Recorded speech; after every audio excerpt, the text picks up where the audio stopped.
توكلنا على الله. السلام عليكم، تكونوا بخير وعلى خير. كنبارك لكم السنه الهجريه الجديده، تكونوا بصحه وسلامه نتوما والعائلات ديالكم ان شاء الله. اليوم ان شاء الله غنديروا لي كوكيز اللي بدا من الشوكولا. الكوكيز الا ما يكونش كوكيز الا ما كانش الشوكولا.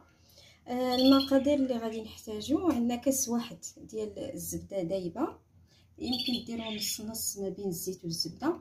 انا فضلت ندير الزبده دائبه. هاد الزبده تقريبا واحد 200 غرام ديال الزبده، غادي تذوبوها مزيان وحتى كيولي داك الحليب ديالها كيذوب.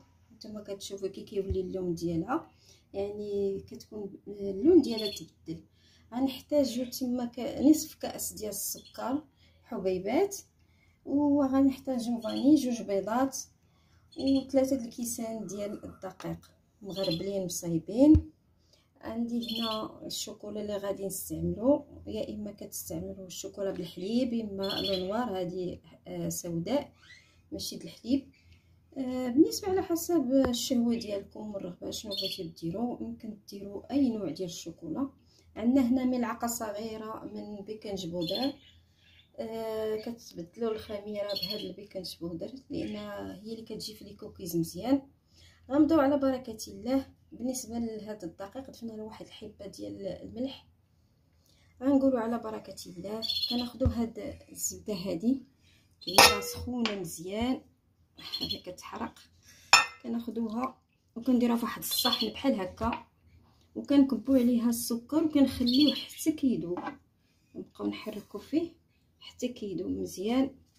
عاد غادي نضيفوا ليه البيض، نبقى نحركوه هكذا هكذا هكذا ديك السخونيه ديال الزبده حتى كيذوب. هاد الحبيبات هذه كتذوب 100%، كتبقاش مع هذيك السخونيه ديال الزبده وراه كتذوبوا.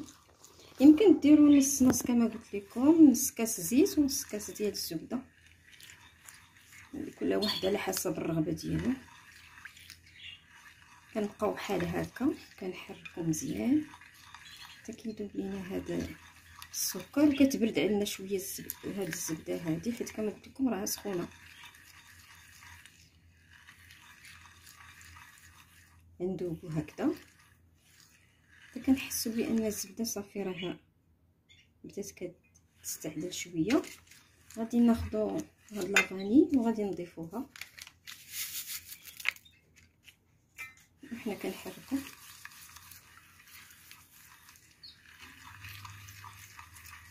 هاد لي كوكيز كيتصايبوا على عده اشكال، ممكن ديروهم هكا كويرات، يمكن ديروا كوكيز كبيره، يمكن تنسموها باش ما بغيتو.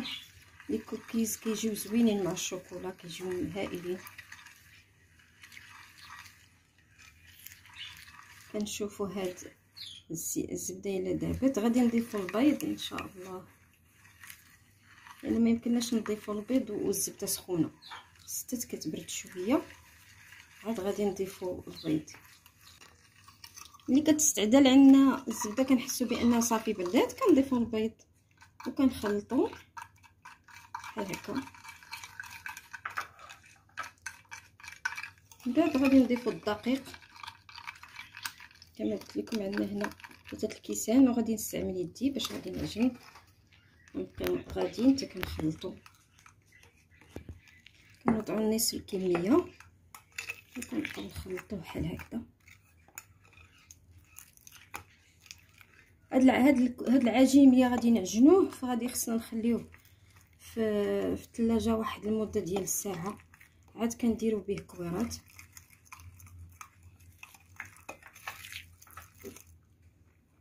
كنضيفوا الكميه اللي تبقى، كل ما تبقى عندنا غادي نديروه باش غادي نحصلوا على واحد العجين متماسك ولكن في نفس الوقت كيبقى هشيش.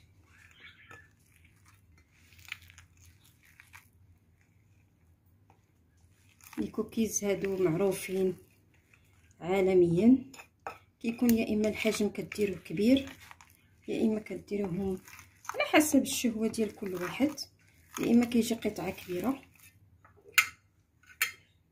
عندنا هنا 3 الكؤوس ديال الدقيق. غادي نضيفو بيكنج بودر ملعقه صغيره، وغنخلطو. ضروري ما نستعمل يدي.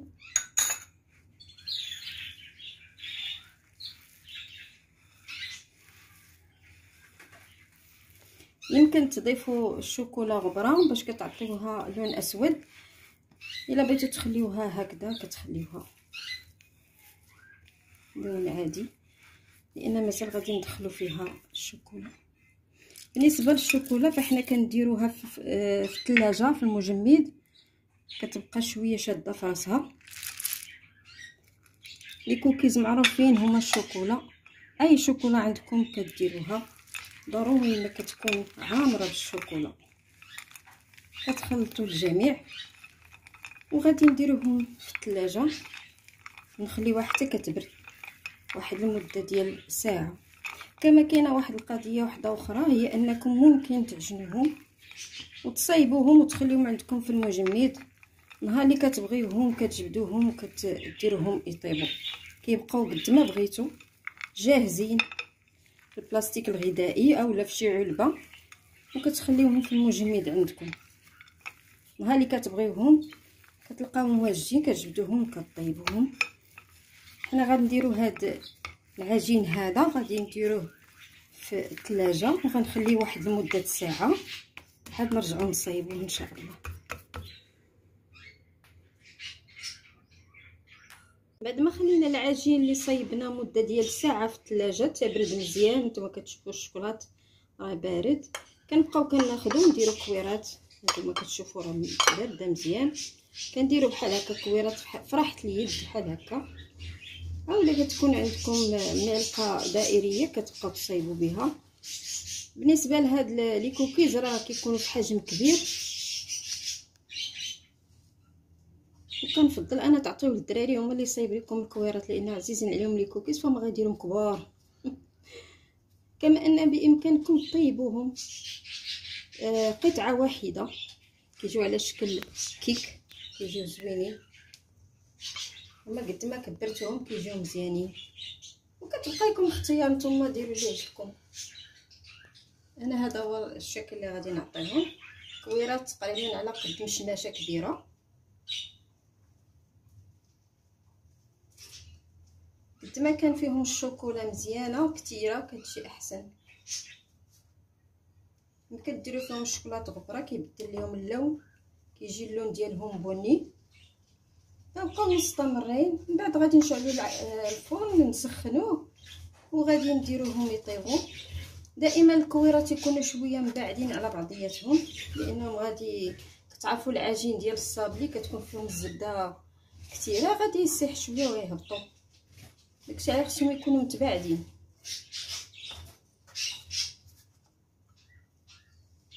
نتلاقاو ان شاء الله ملي غتشوفوهم ملي غيطيبوا. هذا هو الشكل النهائي ديال الحلوه اللي وجدنا اليوم. كتجي هشيشه، كتجي لذيذه، كما ان الشوكولا ها نتوما كتشوفوا كيفاش كيجي في الوسط ديالها، كيجي من داك الشرفه، كما انها طيبه وريحه طيبه فيها. كنتمنى تعجبكم وتجربوها، ونتلاقاو ان شاء الله في وصفه اخرى ان شاء الله باذن الله.